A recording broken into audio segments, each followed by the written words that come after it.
Hello! Welcome to Buzzing with Cousin. Cousin Talk. Cousin Johnny here. How's everybody doing out there? We got a great show planned today. It's going to be exciting. And before we start, I just want to shout out to the Monterey Peninsula, or actually all over, hardworking hospitality workers that have been working through this pandemic. Some of them lost their jobs. Some of them are back. The ones that were working through the pandemic also were, working in tents, walking up driveways to make things happen. And I'd like to take our hats off to those hardworking hospitality workers. Okay, we've got a great show planned, and I'm really excited about our guest today and our subject. So let's just do it. Okay, so in about approximately, I would say, a year, give or take, Monterey is going to witness one of the most historical events in history of Monterey. It's going to be probably in the top 5-10 historical events in Monterey, when in 1940, Doc Ricketts and John Steinbeck commissioned a Monterey purse seiner and went down and got specimens and did research in the Sea of Cortez. And that purse seiner, that was around 1940. It was built probably before then. That purse seiner was found. It's going to be refurbished, redone like brand new, and it's going to come back to the Monterey Peninsula. That is going to be a historical day. But I'd like to introduce our guest. He's the project director. He's in the Western Flyer Foundation. And Buzzing with Cousin is honored to welcome our guest, Chris Chase. And here he is. Chris, welcome to the show. How you doing? Hey, thanks for having me. It's fantastic to be able to share the project with the Monterey audience, the whole Monterey Peninsula. So, hey, thanks for having me. When I knew that you were coming on, I was so excited because being a son of a sardine fisherman and living here on Monterey, where a lot of the Sicilians fishermen all paid their dues in the sardine fishing fleet. And just to know that the Western Flyer, one of the purse seiners, is coming back to Monterey, and the history of Doc Ricketts and John Steinbeck.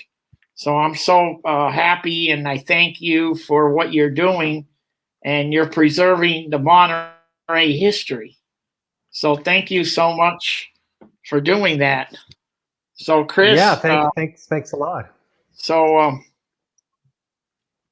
how did it start? I mean, how did the dream start, and what's the history? Yeah, so let's back up just a couple of steps. You mentioned 1940 as a date and time, and that's certainly what made the Western Flyer famous. But like you said, the Western Flyer was built a few years before that. It was built in Tacoma, Washington in 1937. Tacoma is about 40 miles south of Seattle. The Pacific Northwest during the early 20s, 30s, and 40s was the shipbuilding kind of mecca of the entire North America. We had the trees, the shipwrights flocked to the Pacific Northwest in boats, just like the Western Flyer, were being turned out. And at the time, mid-1930s into the 1940s, Monterey was the place to be. It was the heyday of that Monterey sardine fishery. Really was pinnacling in the late 1930s all the way into the early 1940s. So the Western Flyer, built in 1937, built specifically for that sardine fishery. She stormed down the coast that summer after being launched, arrived to fish the 1938 fishery in Monterey.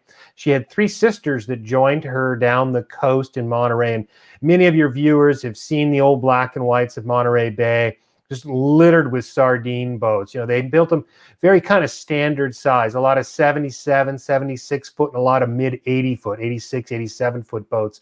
But they were the pickup truck of the ocean. This Monterey, 1938 was the place to be, and the Western Flyer was there for that heyday of that fishery. But wow, that's great. And was that did somebody commission that boat to be built, or? I'm not exactly sure if it was commissioned. The man that owned the boat at the time was a man named Tony Barry. And Okay. it was very common in the 1930s that the skipper or the owner of the boat might not be able to afford the entire boat up front. So he would kind of go partners with the boatyard. So a lot of boats that left the Pacific Northwest boatyards carried the name of the boatyard. The boatyard building the Flyer was called the Western Boat Building Company. So hence the name Western Flyer. One of her sister ships was the Western Traveler. She also had the Western Voyager. So Western signified the boatyard, but the owner, 50% plus owner, was a man named Tony Barry. And Tony was familiar with that sardine fishery. He had fished it many years before. And I think this might have been the first boat that he commissioned or owned outright on his own. So he was the owner, skipper of the boat. And the other crew members that were part of the Monterey community were a man named Sparky Anea, who's related to one of the folks there still in the Salinas area, man named Bob Anea. Yes. And then there was a man named Tiny Coletta. And then, of all things, the engineer on the boat was a guy named Tex Travis. So it was it was a great crew of guys that were fishing that boat. So, but yeah, it was commissioned, I guess, specifically for that fishery by that man, Tony Barry. Now, what's interesting is because I was always wondering how did they get the name Western Flyer? I was always wondering how they got that name, and that was great. How what you told me. That's great. For all the historians, one of the great things of restoring the boat is you peel down through the layers of the boat, all the wear and tear, all of the subsequent years that the boat had been in service. You finally get to the bottom layer of paint. And in the case of the Western Flyer, it was this kind of aqua green Caribbean turquoise color.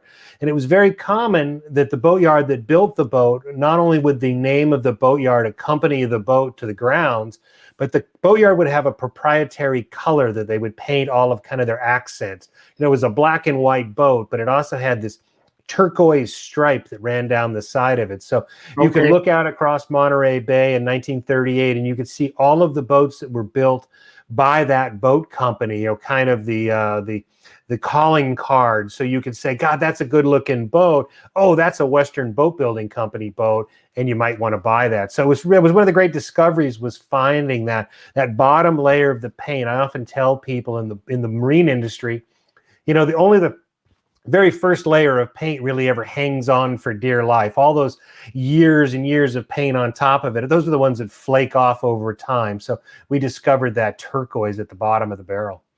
Now the two sister boats, they also fished in Monterey then also, right? Correct? They did. Monterey, again, like I said in the opening, Monterey was the place to be.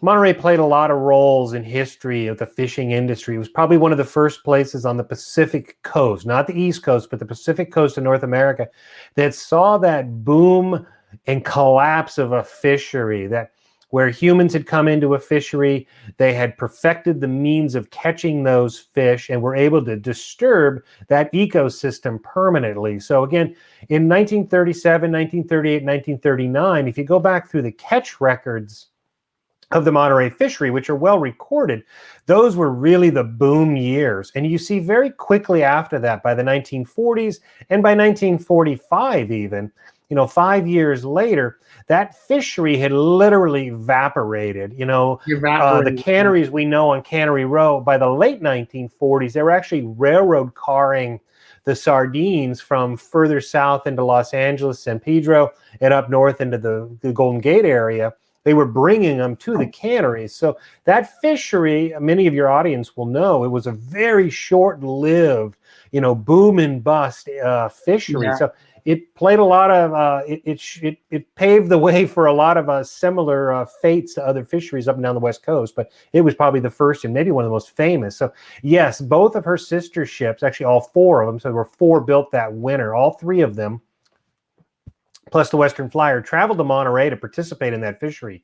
And if you could look at one of those old black and whites, somewhere out there, you would see the Western Flyer, the Western Traveler, and the Western Voyager all floating out there happily working the waters of Monterey. I want to show just a quick photo of the black and white of Western Flyer right now. Here we go. There it is.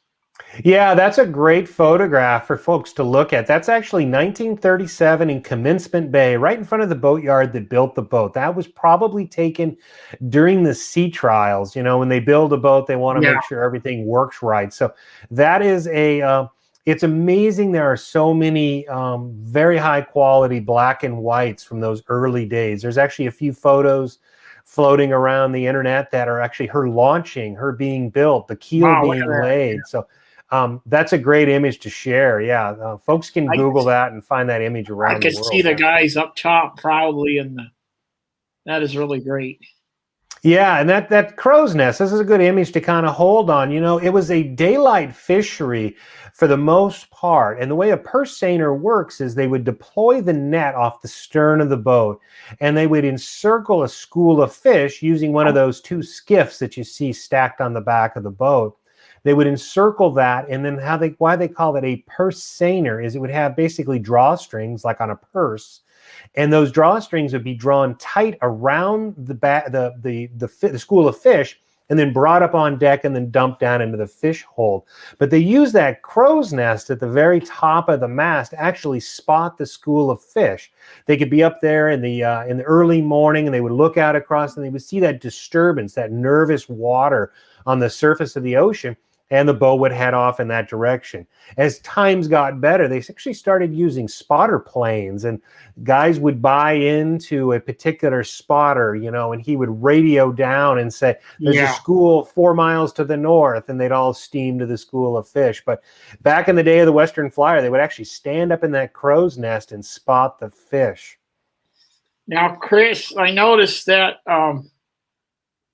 as the years went by, they had enclosed top drives or cabins.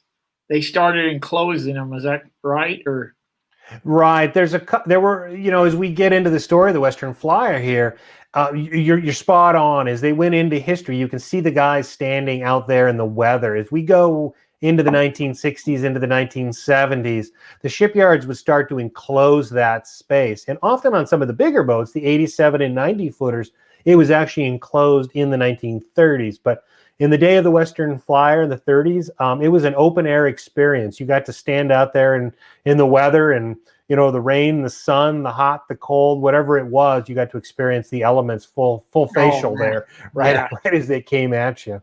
Yeah, like growing up in Monterey, you know, as an 11, 12-year-old, I used to just, you know, I grew up there a couple blocks away from the Fisherman's Wharf, and you could just smell the odor of the sardines in the morning. It was like, as a kid, it was like, oh, I hate that smell.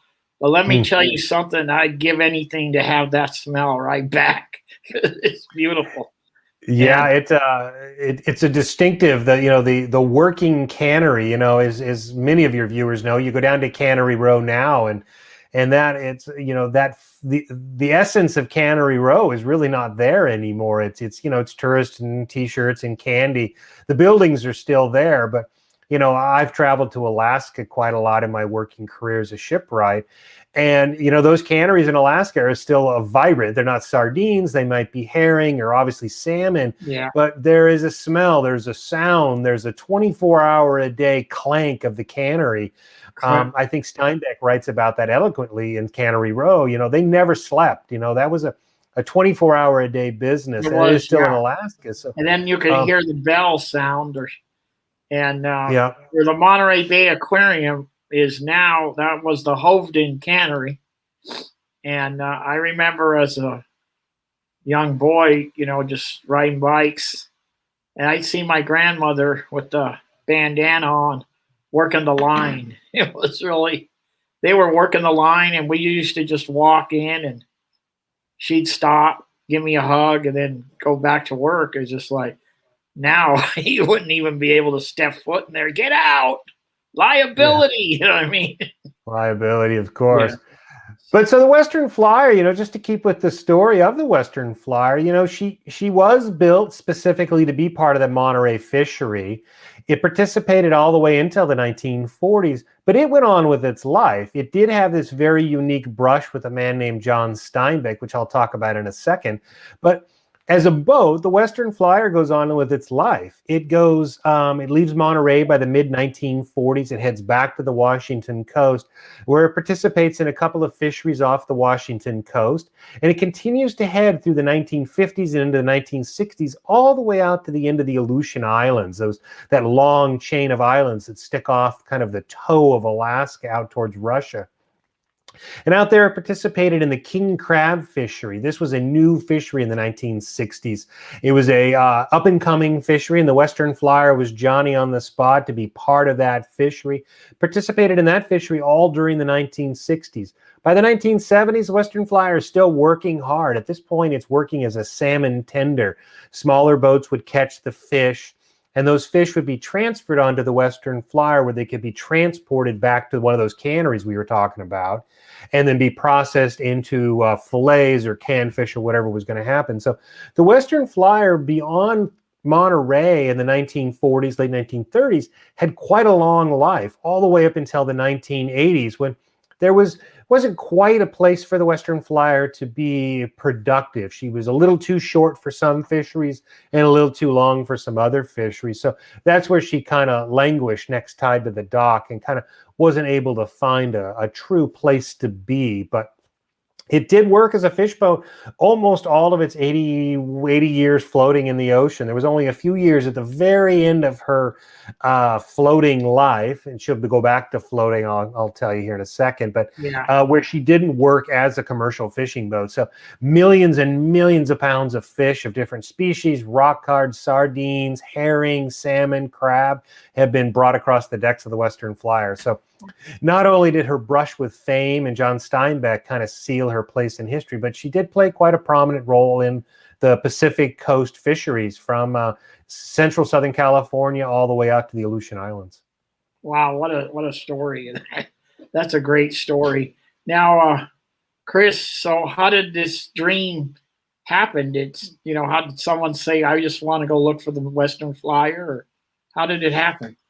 This is going to be a couple layers, but let me back up just to kind of condense the story down. The beautiful thing about the story of restoring this boat for myself has been the millions of tentacles, the stories that connect all of the people that support the project. But so it's sometimes hard to just get narrowed down to one particular story. But Yeah. we need to go back to the spring of 1940. So the Western Flyer participated in a couple of seasons of sardine fishery.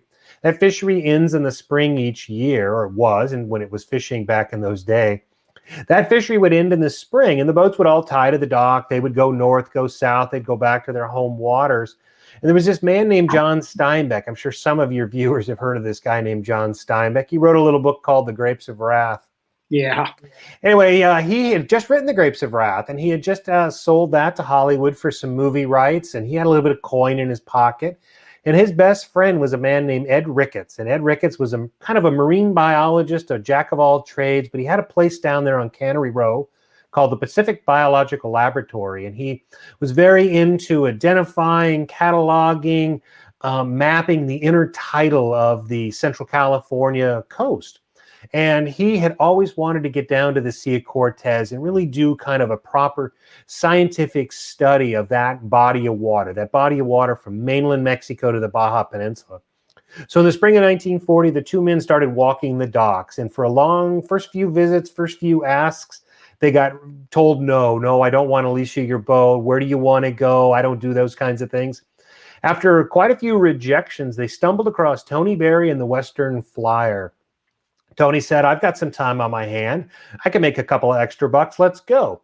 So it was a very quick order. They got some food together, got some scientific equipment together, and a crew of 4 crew members, Tony and the 3 gentlemen I mentioned, and then Ed Ricketts, John Steinbeck, and John Steinbeck's wife depart Monterey, California on March 15th, 1940, on what would become a 6.5-week trip to the Sea of Cortez. And it was half scientific journey, half expedition, and kind of half we just got to get out of town. Yeah, get And out. what came out of that was a co-authored book called The Sea of Cortez. So that's really what locked the Western Flyer into the history books. It was a couple of books that were pinned on the, because of this trip, not on the deck of the boat, but post-trip, that really sealed the Western Flyer into the history books.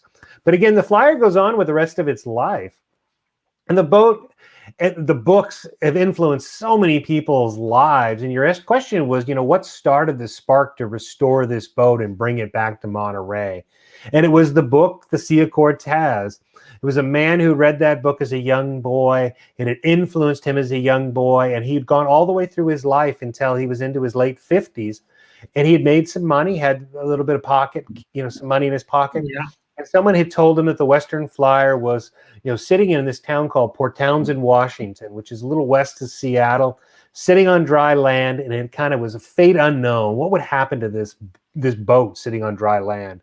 This man came up, saw the boat, realized it had meant so much to him in his life, and he had recognized he had met so many people that had influenced their lives, that this boat needed to be saved. It wasn't exactly sure what would happen, how that would be, that undertaking would happen, but he knew he needed to save this boat, and he had purchased it from this land developer that had some visions for kind of a tourist attraction in the Salinas Valley there, which is a whole nother side story we could talk about for an hour. Yeah, I heard something about that over the years. But the identifying of the boat was actually, one of Monterey's own, Bob and Nea, who is related to Sparky and Nea and related to Tony Berry, actually both of them. He always remembered that a boat carried its Coast Guard identification number, but it also carried its radio call numbers all the way through its life. See, the Western Flyer had been changed to the Gemini, from the Western Flyer to the name Gemini in the 1960s. So it kind of had been lost to the general public. And with Bob's hard work, he actually, I don't know what, he must have had it written down on a napkin or something, or scrap of paper. He knew that radio call number, and he chased it down. He got on that like a dog with a bone, and he was able to identify that the Gemini sitting in Anacortes, Washington, was indeed the Western Flyer. So, boy, an awful lot of credit has to go to Bob and Nea and his hard work to identify it. Yes. I think he knew the story. His family was obviously in the sardine industry for a very long time, so he had a kinship to this boat and wanted to see it saved. He wasn't able to make the financial commitment to purchase the boat, but this man out of California, John Gregg, was able to make that commitment and purchase the boat, which started the wheels in motion of restoring the Western Flyer. We knew we had an 80-year-old boat that needed an awful lot of work, but we also knew that this boat meant so much to so many people, and it needed to be saved. So a nonprofit was formed called the Western Flyer Foundation, and the wheels were put in motion to restore this boat and bring it back to Monterey and let it be part of that community. Like you said very much in the opening there, the day that boat returns to Monterey should be a celebrated day, and it will be a celebrated day. Champagne will be flying, I'll tell you. Champagne. Yeah, it'll be a great day when that returns to Monterey, which, we are now 6 years into that endeavor. That boat was moved into a building about 6 years ago for safekeeping, kind of sift down through all the layers of history that had been applied to this boat. Different parts have been taken off and changed, some things new, some things old.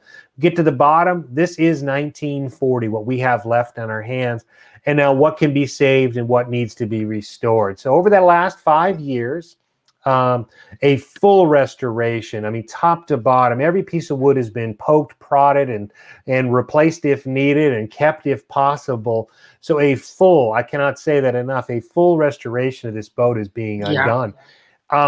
the best way to chase down the restoration at this point, being in Monterey and not being in Port Townsend, is I do a YouTube channel pretty regularly, and I get quite a following. You can actually tune in and kind of watch some of the guys and gals. There are plenty of women working on the project. Check out the project happening, but things are moving and starting to really pick up some momentum with the restoration. You know, I can see that boat floating in Monterey Bay by the summer of 2022. So Oh, wow. you're all great. That is great. yeah, Chris, I it's want to show exciting. everybody the photo of how when you guys found the boat. Yeah, you got to see that. Yeah, that's rolling it into the building. That was a tough day rolling it in there, but we got that boat into the building, and you can't, if you don't know much about boats, you might be looking at some pretty rough edges and wondering if it can be restored. But check out some of the videos I've done. Simply Google the Western Flyer, and it's not very hard to find photos of this boat being restored. But it will be coming back to Monterey sooner than a lot of people kind of maybe expect. When you look at that photograph of it being rolled into the building, there's a lot of skepticism. It's is this really possible? These guys know what they're doing. Could it be restored? There's complete optimism now. We are actually starting to talk about launch dates. We're starting to talk about what it means to come down the coast.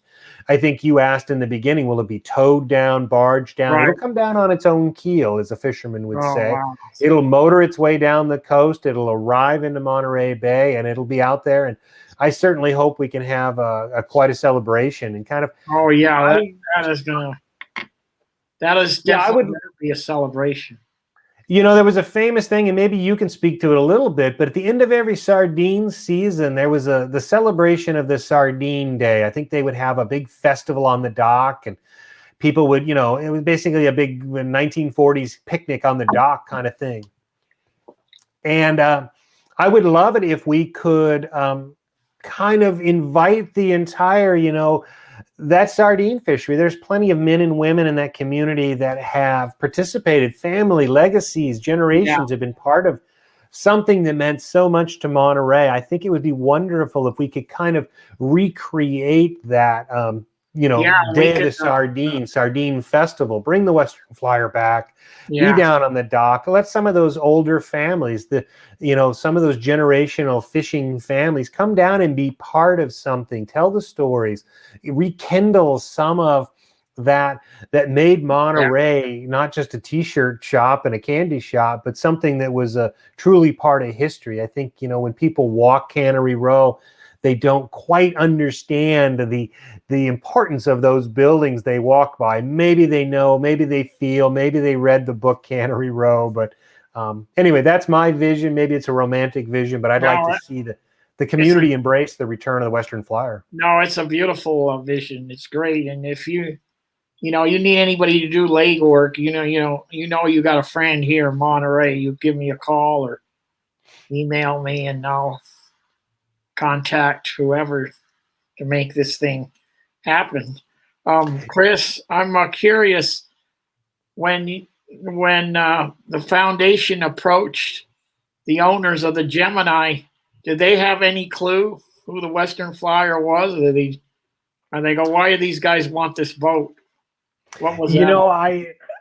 Yes, he did. I've had several conversations with that particular fishing owner.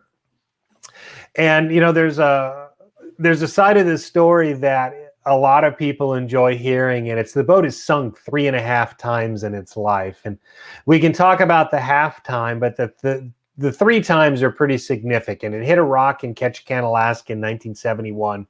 But in 2013, it actually sank, tied to the dock twice. And that's where this interesting story comes in. The last owner of the boat, a man named, oh boy, his name just slipped right out of my mind. But anyway, the last owner of the boat, Ole Knudsen, there we go. He was a Norwegian guy. Ole Knudsen was the last man to own the Western Flyer as a fisherman. He owned the boat from the 1950s until 2013. And Bob and Naya had identified that the Gemini was the Western Flyer. Word kind of got out that a group in Monterey wanted to purchase the boat, bring it back to Monterey. And this land developer in Salinas, a gentleman that had owned quite a few different buildings, he had a vision for a hotel right downtown Salinas. I think it was in the Dick Broom building. Mm-hmm. He was going to restore that boat. He was going to put the Western Flyer inside the building, and you could come down and you could stay in the hotel and you could have a cocktail on the deck of the Western Flyer, but it would be a stagnant tourist attraction. So he kind of swooped in underneath the Bobanea Group, and he had a little bit more money than the Bobanea Group, and he purchased the Western Flyer out from underneath him, essentially. I might be, missing a few of the truths, but he basically bought the boat, and so he hands the check. I'm kind of embellishing the story, but he hands the check over to Ole Knutson, and Ole Knutson, if you know fishermen, he grabs his duffel bag, his personal belongings, he walks off the boat, gets in his pickup truck with his new check and his duffel bag full of clothes and goes home. The land developer, he gets in his rental car, heads back to the airport, and he flies back to California. He now owns the Western Flyer. Wow, Well, he didn't forget, he kind of forgot to check the bilge pumps. He kind of forgot to check the condition of the boat. And the boat on his watch literally sank tied to the dock. It sank down underneath the decks. The house was underwater. It was raised a couple of weeks later, tied to the dock again. Land developer said, my job is done here. The boat's floating again. He gets in his rental car. He goes back to the airport, flies back to Salinas, and the boat sinks again, tied to the dock. So a lot of damage was done on that second sinking. I often, if some of your viewers want to, I would encourage them to Google Western Flyer. You see some very ghostly, eerie photographs of the boat covered in seaweed and silt. Oh, wow, yeah. It was underwater for almost 6 months at that point, and it was raised up, and that's how it actually ended up in Port Townsend. It was the nearest haul-out facility to get a boat out of the water that large. Was brought to Port Townsend and hauled out of the water. So, your question was, did the last fisherman know what he had? And when I talked to Ole Knutson on the phone a couple of times, he always knew it was the Western Flyer, but he didn't really pay any much attention to it. To him, if your viewers know fishermen, it was a tool. It was a boat. Many of these boats we work on, I've worked in the fish industry all my life. Many of these boats have long storied histories of working in the North Pacific, working in the California fisheries. So to him, it was just another fishing boat. It was the Western Flyer. I think he told me he had heard about the story. He'd heard about this guy named John, but to him, it was just a fish boat. Wow, that's really great. And you've been pretty much working on it for what you said, 6 years now? The foundation was formed about 6 years ago, but if anyone is in the nonprofit world, sometimes it takes a long time to put the wheels on the car and get things moving. Yeah. So, the first 4 years of that foundation was doing a lot of the due diligence, creating the nonprofit. We got the boat on the National Historic Registry. We secured some funding, some national federal grants for historic preservation. Lots and lots and lots of private money, lots of very small donations from Monterey, Carmel, Santa Cruz, Moss Landing, that whole area. People that really believe in this boat have really stepped forward and see the value in restoring this boat. The value, yeah. Bringing it back to Monterey. So value, yeah. It took a long time. That due diligence took a long time to get the wheels on the car, get the car moving. Really, the hardcore restoration that people can follow along on YouTube has been about 26 months long, 28 months long. Started in Halloween of 2018, if I can remember. Too many numbers, but. So the really hardened restoration will be about 3 years long. The physical, the removing and putting new boards. There's been massive amounts of replanking, reframing, deck beams, lots and lots and lots of structural work. So she will be better than she was when she was original. Yeah, I've been watching those videos, and I encourage the listeners to get on YouTube and check out these videos, and it's fascinating how you're bringing this, every screw, everything is original. I mean, going to be original. There's nothing that's not going to be like it was when it was new. So that's really great. Yeah, yeah, the restoration has gone deeper than anyone ever thought it would go, and at certain points in the project, we have chosen to actually upgrade some of the materials and make this boat, even longer lasting. We all know that materials are expensive, labor is Yeah, expensive, so in the 21st century, we try to do the best we can with every piece of wood, every screw, every bolt you put into yeah, a boat. You're respectful to the tree. Wood doesn't grow on trees anymore. The kind of woods that these boats were built out of that made the Pacific Northwest so famous, those woods if they are there, but they're protected in certain pockets along the coast, in national parks and preserves where they should be saved and protected for generations. So the Pacific Northwest is in kind of a regrowth period right now, when those trees are starting to mature and come back, and those same quality materials. So we have to go very far and very wide to find materials to rebuild boats like this. It's not the easiest task. So we're very respectful of each piece of wood that goes into the boat. You try to do the best you can with the resources at hand. wow. Once again, I thank you for you and the foundation for doing what you're doing. Is really, I just can't wait to see this thing happen. Yeah, And and I think I alluded to, there are a million stories with this project. I have learned my career has been as a wooden shipwright, working specifically and exclusively on wooden boats for over 30 years here in Port Townsend. And a couple of years ago, about 3 years ago now, going on 4 years now, partway into this restoration, I fell in love with the story. I fell in love with the people that were involved with the story. And I stepped away from a 30-year career as a part owner of a shipyard. And I stepped across the table and became just kind of the eyes and ears. I had years of experience in restoring boats. I knew a young foundation could use some expertise on their team on how these boats go together. I've participated in a lot of sourcing in the materials. So it has been a project for me of a lifetime. And people use that word loosely, but I've worked on hundreds and hundreds of wooden boats. And this one is going to leave a mark. I mean, this one is oh going to yeah, be with me forever. it's definitely going to leave a mark. Chris, okay, so the Western Flyer is ready to come, possibly the summer of 2022. It comes Yep. to Monterey. What's the life going to be for the Western Flyer after it gets here? Is it going to be on display? Is it going to be a museum? What's happening? Yeah, so going into this entire project, the boat was never going to be a stagnant museum. We often see these. If you go up to San Francisco, you can go down to the Maritime Museum. You'll see some beautifully restored boats tied to the dock. Tourists can come and go from them. That was never the vision for the Western Flyer.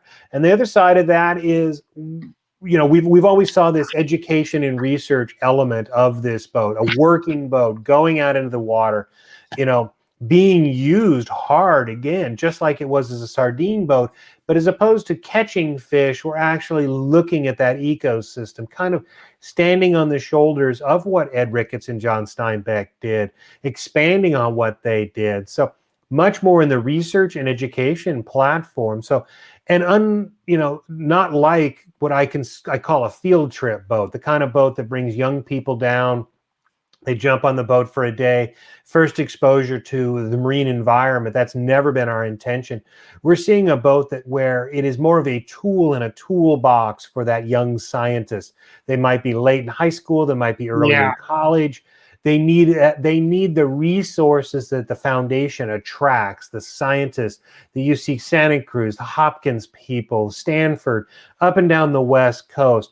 Those folks that are attracted to the Western Flyer Foundation can then give back through the foundation. So research, education platform, working the waters of Monterey Bay, but also down into the Sea of Cortez, back to the scene of the crime, as I say, back to where this landmark novel was written with Steinbeck and Ed yeah, Ricketts. So it's a working platform. You'll definitely see it there in Monterey. We've been working with the city of Monterey for a long time to secure a permanent dock space on the old Coast Guard dock.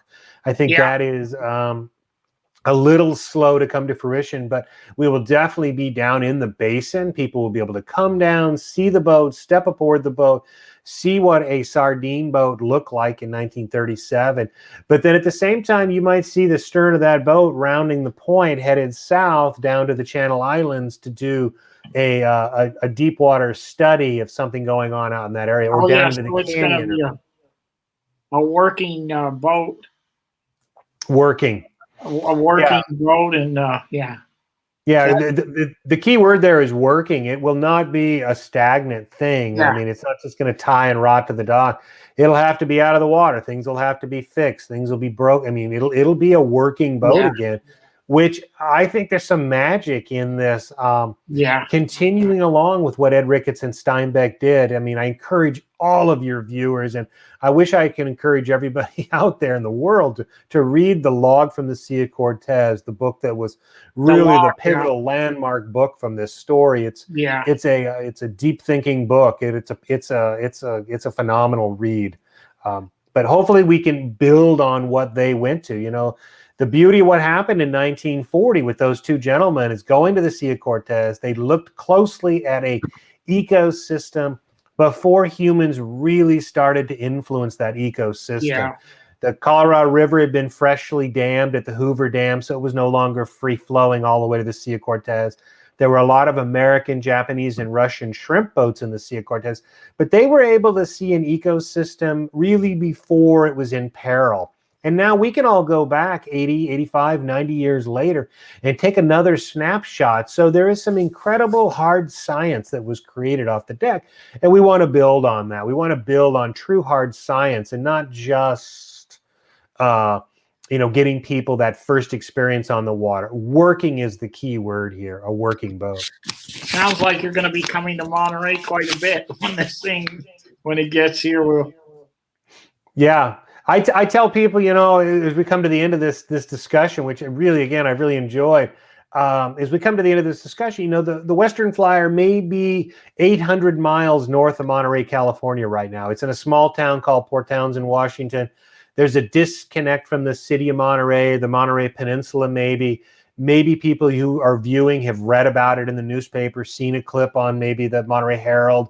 But it is the city of Monterey needs to embrace it. It will be there soon enough. It is their cherished vessel, coming yes, back to the city of Monterey. So yeah. I mean, yeah, that's going to be, and Port Townsend will always be like a sister, a sister city or a sister town of the Western yeah, Flyer forever. And yeah. I've been trying to do as many of these talks as possible. In this day of COVID, it's hard to get the word out. yeah, I love shaking hands. I love talking to people. Hopefully you can see my passion in this story. I, I love the face to face, but anytime I can take a few minutes and share the story with the Monterey Peninsula and get that community excited about something that really historically, the sardine fishery, again, we've talked about it. It was maybe a forgotten, but boy, it left an indelible mark on the city of Monterey. And I oh, think, it left a mark. Yeah, I mean, it's talked about all every day. I just had a conversation. mhm, That Coast Guard pier you're talking about, by coincidence, yesterday a couple friends of mine, we went and had lunch over there. There's a couple restaurants on that side, and we mentioned the sardine because right now they got a big squid. They're catching squid like crazy right now, and right. the whole area is covered with boats. And we mentioned that, hey, what about the sardine era? How what it was like 600 first seniors out there. But this has been a fascinating conversation. You got a guy here that I can get the word out as much as I can, and you need anybody to, you need someone from Monterey that, you need somebody to go do something or whatever. You can always Yeah, count thank you on for me, that. Chris. You could count on me, and The and best thing, we have grown our foundation very organically. We've never beaten the drum. We've never openly asked for donations. Yeah. What I do ask everyone who kind of hears this story is if there's any part of the story that sparks an interest, that you kind of, your eyebrow goes up for a second, is tell somebody else, just spread the word, tell people, the right people gravitate to the story at the right moment in time. Yeah. And it does take a community, and a community like Monterey, to support a project like this. And so that's what I hope your viewers can do is, you may have, so many people that are listening to this, but if all those people, they can tell some folks, send a little bit of a link, tell some other folks about it. Yeah. There's a phenomenal article in the Smithsonian Magazine written about our project, about the Western Flyer. Google that. I think it was the September of 2019 issue. There's no shortage of ways to learn about the story of the Western Flyer and the legacy of Ed Ricketts and John Steinbeck. Yeah, that was just incredible. I mean, and then the bond they had as two friends is something else. Lifelong. We could talk about this forever. I mean, we could go on forever. We could talk about so many amazing, again, tentacles of this story are endless. We've got another hour, 2 hours, but I want to I know you're going to be working on this project, so I really appreciate you coming on. It's an honor to meet you. I know we've emailed each other a couple times, so it's an honor to meet you, and I appreciate what you guys are doing. And I look forward to the Western Flyer coming to Monterey, and I want to shake your hand in person one day. So I'm looking forward to that. Thank you again. Thank you for trying to share the story. You sharing with your audience. It's fantastic. Yeah. So thank you for having me. I enjoy telling the story. And if people want to find me, they're more than welcome to email me at chris@westernflyer.org. And, you can find me on Instagram. You can find me on YouTube. I really encourage people to look up the story. So I'm not bashful at answering emails. Sometimes slow, but not. And if anybody's out there and they, you forget what was Chris's email or how do I get a hold of him? Get a hold of me. I'll get a hold of Chris. Yep. So Chris, once again, thank you. And we'll look forward to the Flyer coming to Monterey. Thank you. Yeah, it's going to be a heck of a day. Thanks for having me.